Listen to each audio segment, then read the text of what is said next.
try this again. Okay, so anyway, we're talking about the idea of first fruits. So the believers are first fruits, and in a certain sense, everybody is first fruits, the reason that they exist on the planet. Even though the epistle is addressed to the 12 tribes scattered among the nations. That's from chapter 1 of James, which at first may seem to indicate only Jewish believers.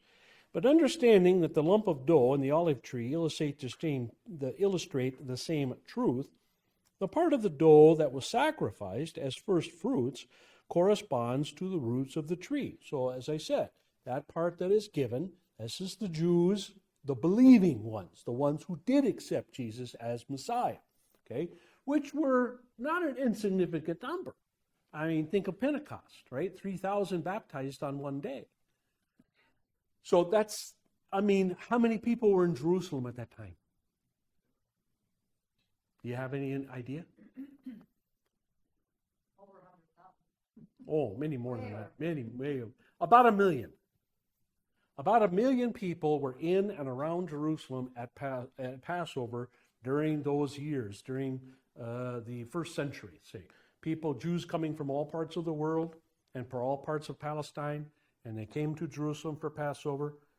They had to live as far out as Bethany and whatever, but it was about 1 million people, give or take.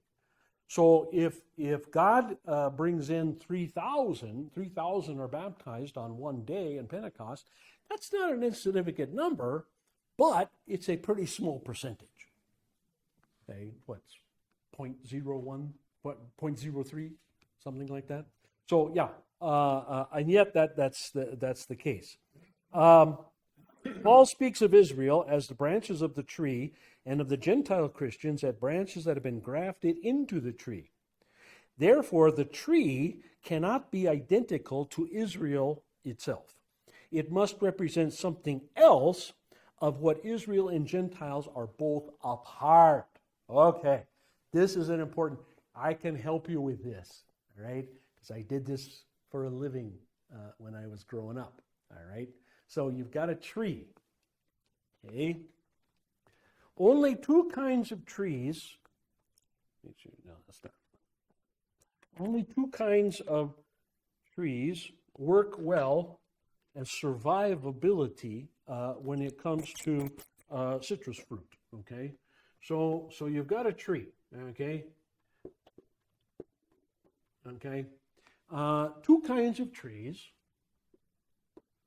One called sour lemon, and the other called rough. Sorry, that's rough. G-H. And the other sour orange. Rough lemon, sour orange. Okay, those are the two kinds of rootstock that will survive well.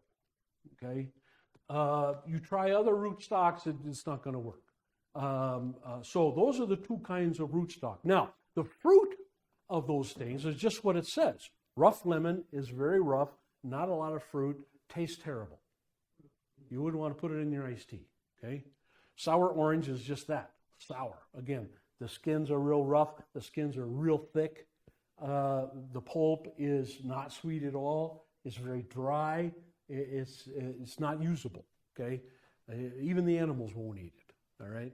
So, what you do is you have grafts, okay, of various other trees that have already been growing, okay, and these grafts go back a long ways. Don't ask me when they started, because that I do not know. But you have, so you've got Lisbon, for example, Libans, and you've got Valencia oranges, and of course navels, and you've got tangerines, and you've got tangelos, and you've got grapefruit, and you've got, so what you do is you take a twig, okay, of one of these things, and you graft it on, usually down here somewhere. You graft it on, take a twig, and you graft it on to there, okay, to the bottom of the tree, okay, and then eventually you cut that off. Okay. Once this takes, you got to have this take and start to sprout a little bit. And then once it starts sprouting, then you cut this stuff off up here because you don't need that anymore. Okay. So every citrus tree that has fruit on it, and then it produces these fruits. Okay. Every citrus tree that has fruit on it that you see, if you go to Florida, or if you go to Arizona, go to California, and go to every single one of them started out as one of those two things: rough lemon or sour orange. And rough lemon by far is the most common and most popular one. Sour orange is usually most as an ornamental plant. And so every one you see is what we would call a hybrid. And that hybrid is grafted on. Okay, now, what's the point? Okay, the tree itself is not a navel tree. Okay, the tree is still a rough lemon tree. But the branches and the fruit are navel oranges. So it's a combination thing. And that's the way the church is. Okay? The church began with the Old Testament Jews. That's the sour orange or the rough lemon.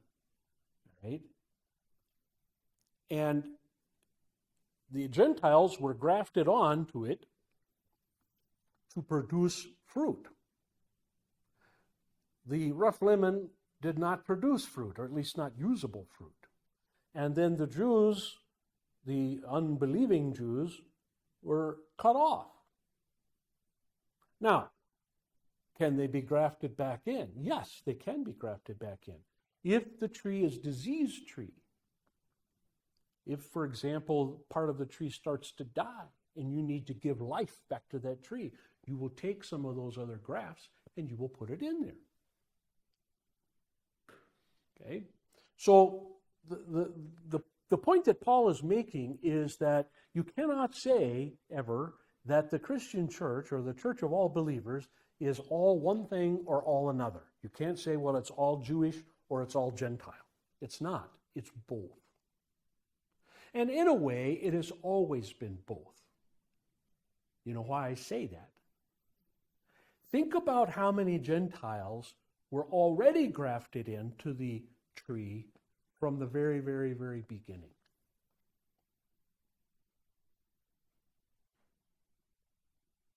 Who was the first? Who was the first Gentile, non-Jew, grafted into the Jewish tree? Anybody? Huh? Was Rahab first? Rahab was in the conquest. No. Rahab was not first. Anybody have another guess? I think, I didn't look it up before class today. I think I'm going to say Tamar. Remember the story of Tamar? Remember the story of Tamar? Who was Tamar? Who was her husband? Or who did she end up marrying? I'll put it that way. She ended up marrying Judah. Tamar was a Gentile. Tamar was a Canaanite woman. Okay? She had married into the family of Isaac. And remember that she had the men that she had married did not want children. This is the sin of Onan, if you remember that story. Not a Sunday school story. Remember, Onan was commanded by God to raise up children. Tamar's first husband died. Onan was the brother. The law was that if your brother's wife died before she had children, you were commanded to have relations with her and impregnate her to raise up children for your dead brother. That was the law. It's called the Levirate law. Did you marry her too or not? Yeah, you would. It would be considered a regular marriage. Yeah, and on top of your other wife. Okay, which is why, by the way, one of the reasons why you find in the Mosaic law, in the law of Sinai, you find a provision for a man having more than one wife. That's not the only reason, but that's one of the reasons. So anyway, Onan was commanded by God, directly commanded by God, to raise up children with Tamar for his dead brother. So Onan had relations with Tamar, but used what's referred to as the pull-out method and spilled his semen on the ground, at which time God killed him dead.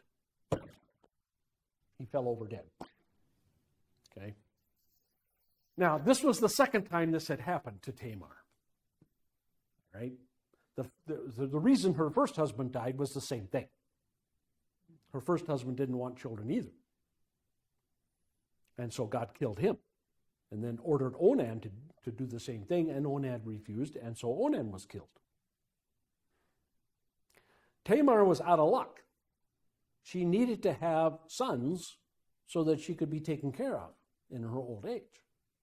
Again, she was Canaanite, but she married into the Israelite family. This was before the conquest, so this was before the rule, you can't marry any Canaanites, okay? Anyway, what did she do? Anybody know the rest of the story? You know, I got to get these old stories out again and go through them because I think you guys would enjoy that. Anyway,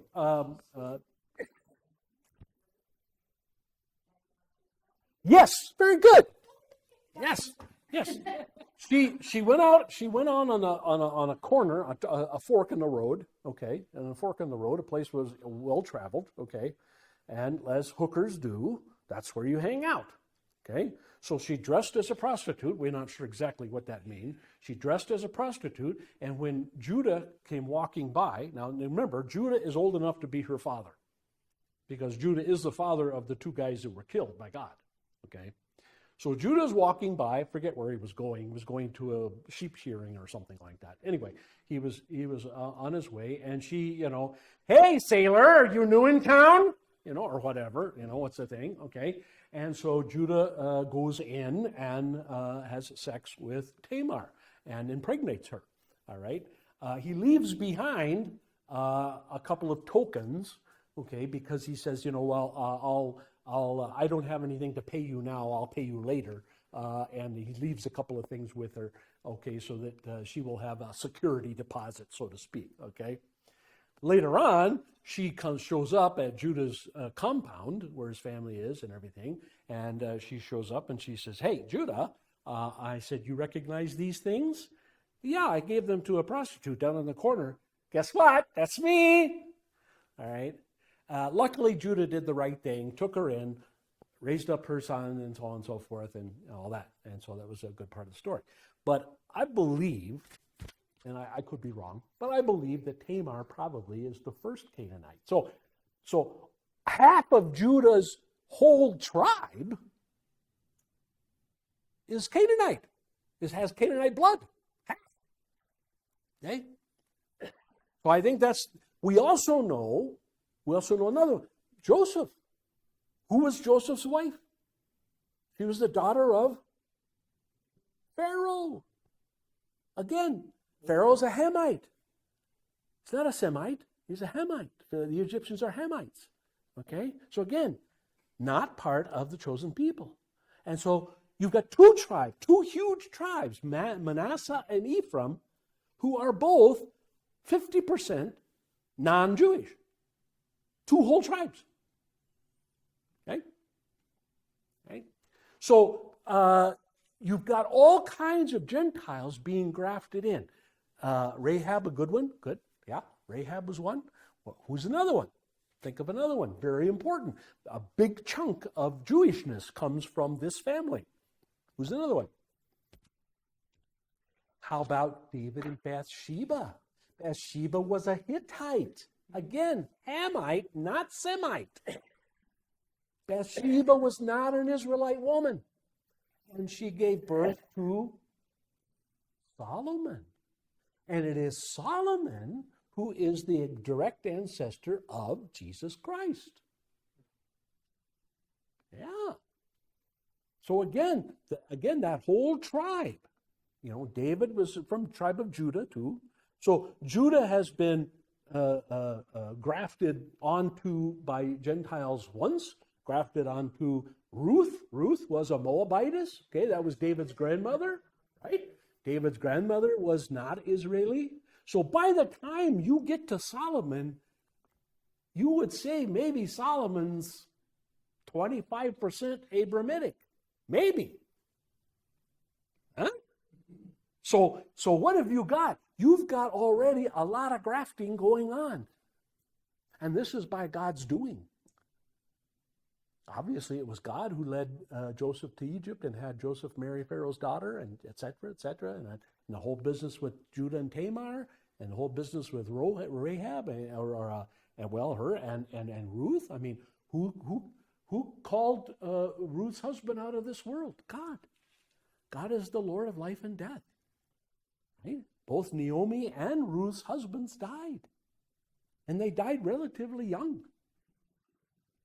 This was all so that Ruth could go back to Israel with Naomi and meet Boaz. And then Boaz and Ruth would get married and produce eventually David, Jesse, and then David. You see how God's working here. This is all by God's doing. God is bringing all of these Gentiles. This is the other reason why the Jews today, they go bragging about, oh yeah, we're children of Israel. That's balderdash. Okay, we're children of Abraham. That's balderdash. Okay, you guys stopped being 100% children of Abraham before Isaac was dead cold in the grave. Okay, so don't give us that nonsense. That's craziness. Okay, to begin with, you all kinds of Canaanites and all kinds of Gentiles of various tribes and various kinds are blended in to the Jewish people even before they captured the promised land. Okay, so yeah. So the tree must be seen as God's kingdom of believers in the whole world, of which Israel was the original portion, true, and of which Gentile Christians became a part.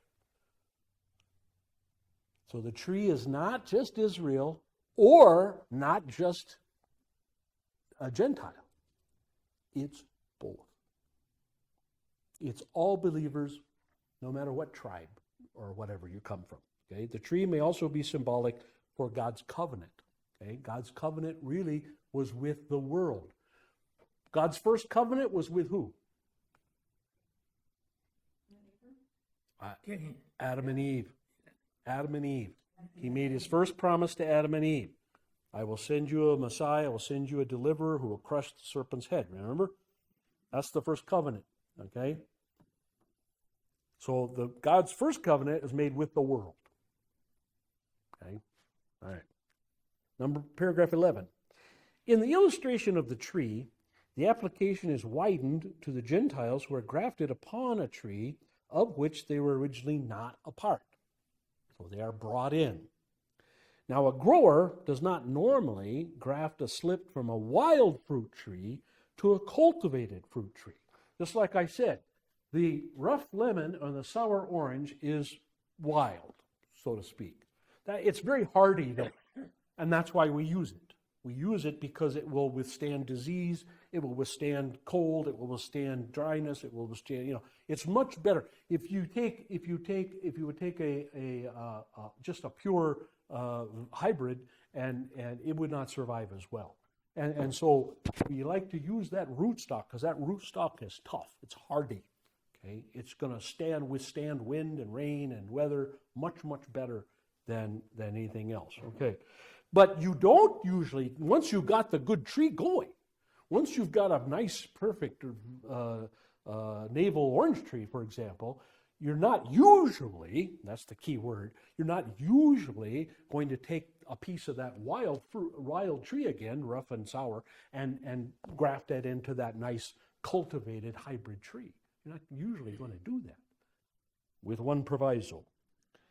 Rather, it is a shoot from a cultivated tree that will be grafted onto the stalk of the same or a near species. However, it was customary in Palestine to reinvigorate an olive tree which is ceasing to bear fruit by grafting it with a shoot of a wild olive, so that the sap of the old tree ennobles the wild shoot, and the wild part of the tree again begins to bear fruit.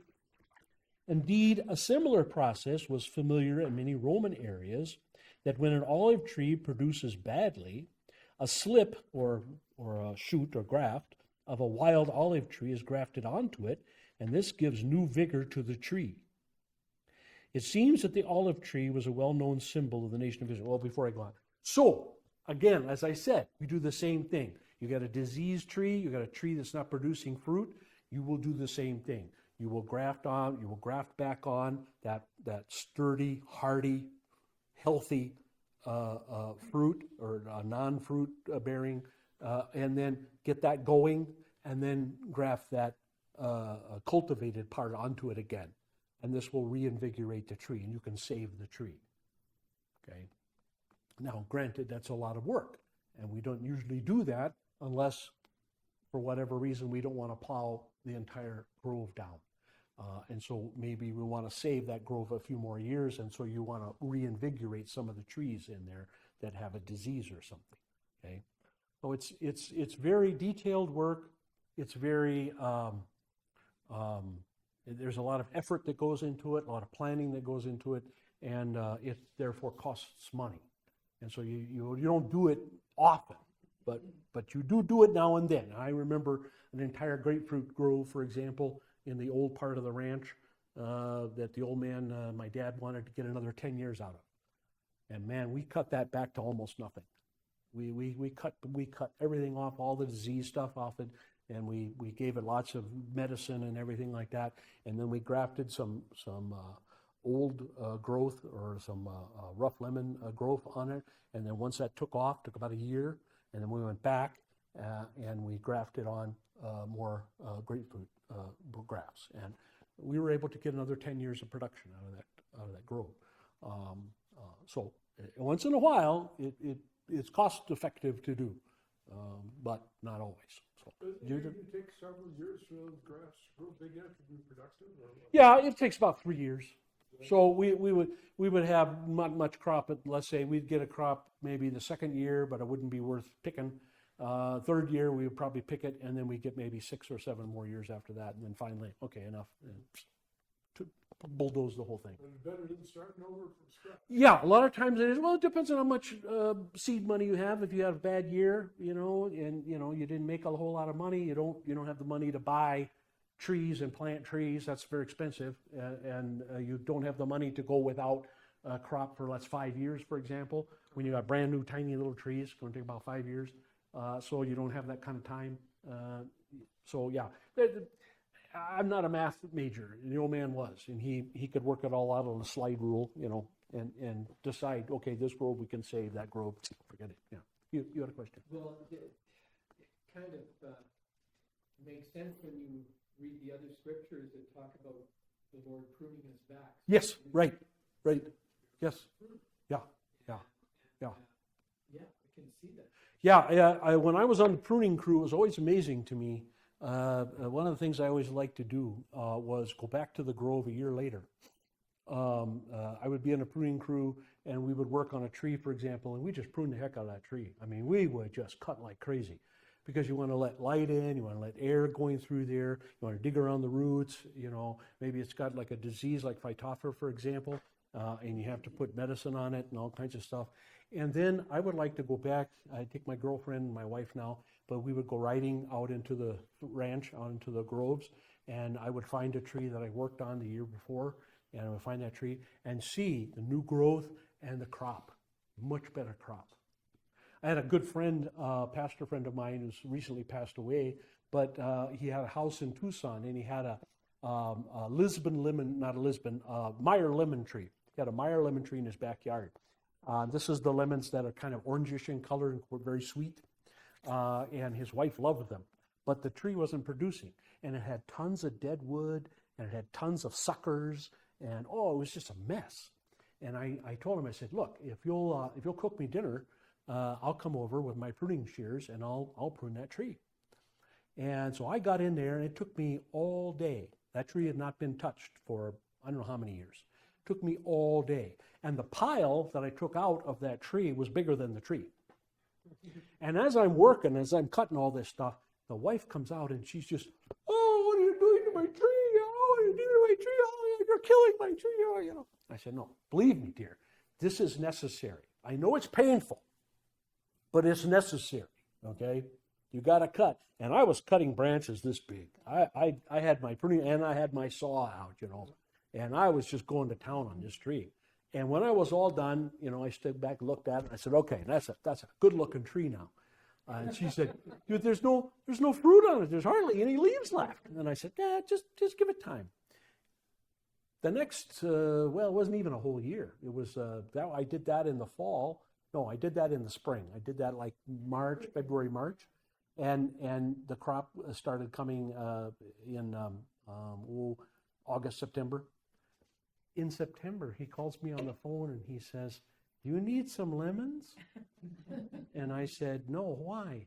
There's more lemons than we can possibly ever use in a million years. It's producing like crazy. And I said, thank you very much. I still got the touch. Okay. So yes, Terry is very right. God uses that as a picture for us. And sometimes we have to have certain things pruned from our lives. Sometimes it's people. Sometimes it's things. Sometimes it's possessions. Sometimes it's, well, it could be all kinds of things, okay? And God will come in with his pruning shears and, you know, take it away, all right? And it's painful. It hurts, okay? And we don't like it. But then the production of good works or production of righteousness, production of holiness, production of the gospel is much, much improved. So that's why he does it. Going on in number 11, it seems that the olive tree was a well-known national symbol of the nation of Israel. Jeremiah said, the Lord called you a thriving olive tree with fruit beautiful in form. The olive tree has been a symbol of peace, according to the Hebrew shalom, ever since the days immediately following the flood. We read in Genesis, when the dove returned to him in the evening, there was in its beak a freshly plucked olive leaf. Then no one knew that the water had receded from the earth. Olive oil is also symbolic of the Holy Spirit, and God's two witnesses mentioned in Zechariah and Revelation are called two anointed ones, or the two olive trees. Okay. Now, sometimes the two witnesses are referred to as law and gospel. Sometimes the two witnesses are referred to as the means of grace, the visible means of grace, baptism and Lord's Supper. Doesn't really matter which ones you go with. Either one works in the picture of Zechariah and in Revelation. Number 12. The whole point of Paul's illustration is a warning to the new believers from the Gentiles against pride about their newly acquired position as beneficiaries of the covenant God made with Abraham. It is true that their conversion revived the Jewish tree to the point where it began to bear fruit again. But branches do not produce fruit by themselves. It is the root of the tree that is the vital link in fruit bearing. Paul wanted the testimony of the new believers to incite jealousy in the heart of the Jews. Pride and arrogance would have the opposite effect upon them.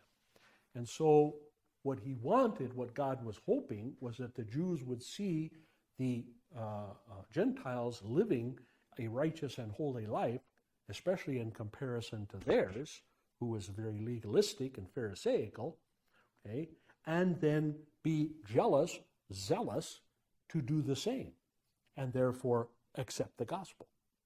Unfortunately, it had the opposite effect for most of them. Most of them became very hateful toward the Gentiles and cut off all contact with them and began to persecute them. I think people forget that long before the Christians persecuted the Jews persecuted the Christians. How did they do this, you say? Very simple. Remember that Emperor Augustine liked the Jews, especially liked the Jews because of the Ten Commandments. Not Augustine, Augustus, sorry. Augustus was a guy, Octavian was his name, Octavian was a very orderly guy. And when he ran across the Ten Commandments, he really liked them. He said, hey, I like these people. These people have come up with a pretty good deal with this Ten Commandment thing.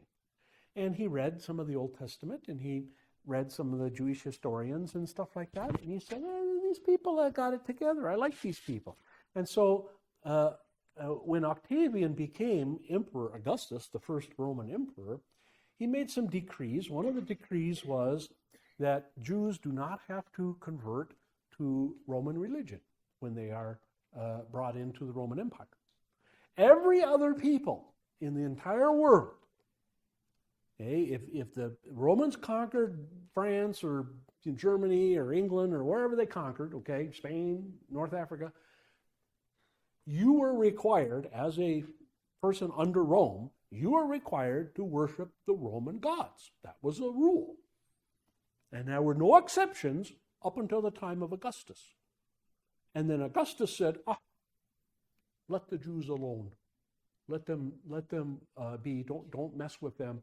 They can stay with their religion, because I kind of like their religion. I think their religion's pretty neat. Not that I'm going to believe it necessarily, but I still like it. And so you have to understand that the Jews had a very special place with the Romans. Now, not all Romans like this. Not all the Senate, not all the Romans in the government liked this idea. But even after Augustus died, when other emperors took his place, they kept that rule in effect. Okay, now, Jesus ascends about 33 AD.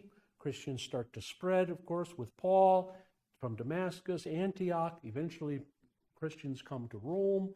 There are Christians everywhere.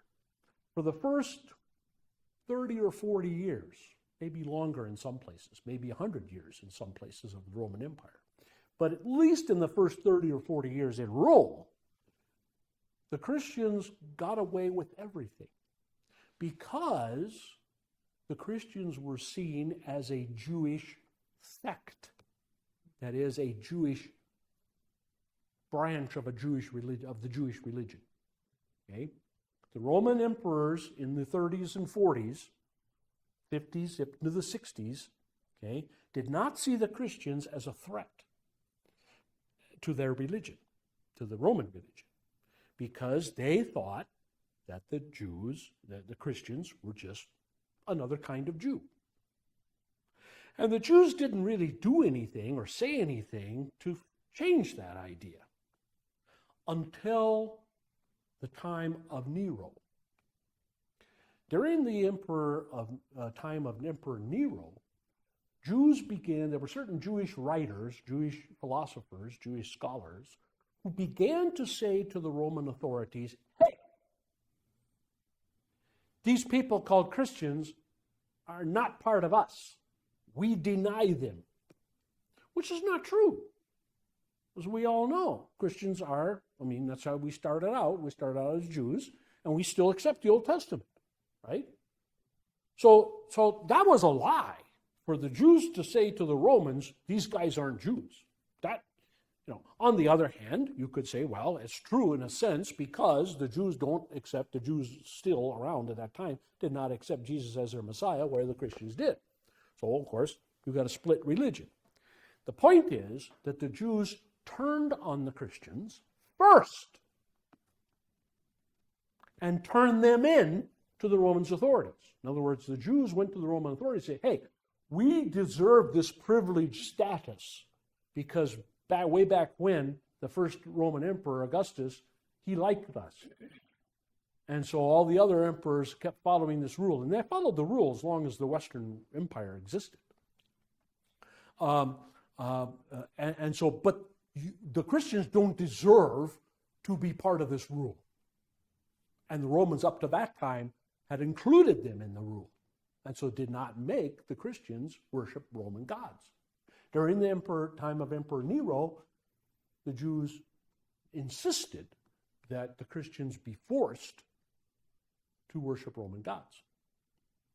And it was the Jews, therefore, who began to persecute the Christians first. And this then spread from Rome all over the empire. And everywhere you'd go, you'd have the Jews and synagogues and stuff like that go to the Roman authorities and point out Christian churches that obviously weren't meeting in the synagogue. They would point out Christian churches and say, you got to go get them. And it would be the Jews very often during the worst persecution, like for example, during the persecution of Diocletian, Emperor Diocletian, which was the worst persecution there was. Okay? During that persecution, it was the Jews who were turning in Christians left and right. And it was the Jews who were applauding whenever the Christians were thrown to the animals in the arena, or crucified, or set on fire, or whatever. It was the Jews who were helping that along. And it was Jews who were turning in their Christian neighbors left and right for these neighbors then to get executed. I think the world kind of forgets that from time to time. Now, granted, okay, 300 years of persecution as opposed to 1,700 years of persecution. Okay, you can say, well, okay, what's fair is fair. But still, it needs to be always remembered that it was the Jews who persecuted the Christians first, not the other way around. That is a historical truth that people sometimes forget. Okay? All right. Do you recall the gods for the Romans? Oh, lots of Was them. that like sun god? Yeah. Well, they were the same as the Greek gods, only had different names. So Zeus in Greek pantheon was Jupiter. And Hermes in Greek was Mercury. Artemis. Who was Artemis? Artemis in Greek was Mars, I think. Or was it Venus? I can't remember. I think it was Venus, yeah. I think Artemis was Venus. But yeah, it was the same. It were the same gods, really. It was just different names. And how many all total? I don't know. I mean, if you get into the minor gods, I don't know, dozens maybe. Did they have like church services like? Yeah, in a sense. I mean, they had temples. There wasn't a designated day usually to go to the temple. You would just go to the temple if you wanted a blessing of some kind. You would go to the temple like Juno, for example. Juno was Jupiter's wife. She is compared to Hera in the Greek gods, okay? So the Greek Hera was the Roman Juno. She was the god, the mother god, if you will.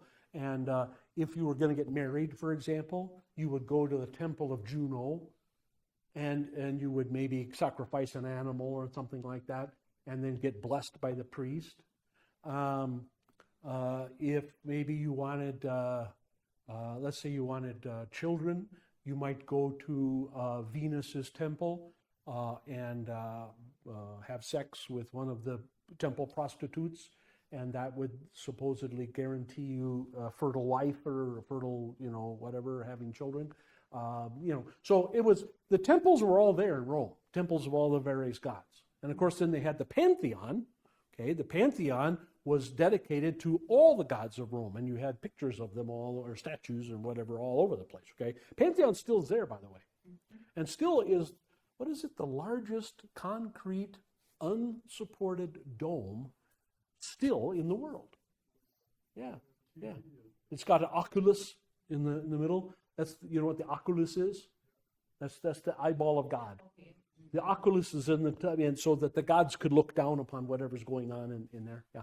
Well, it's a fascinating place, I'm told. I don't know. I've seen it by a drone, but I haven't been there. I don't care to go. But anyway, so that's and that's true of all pagan religions.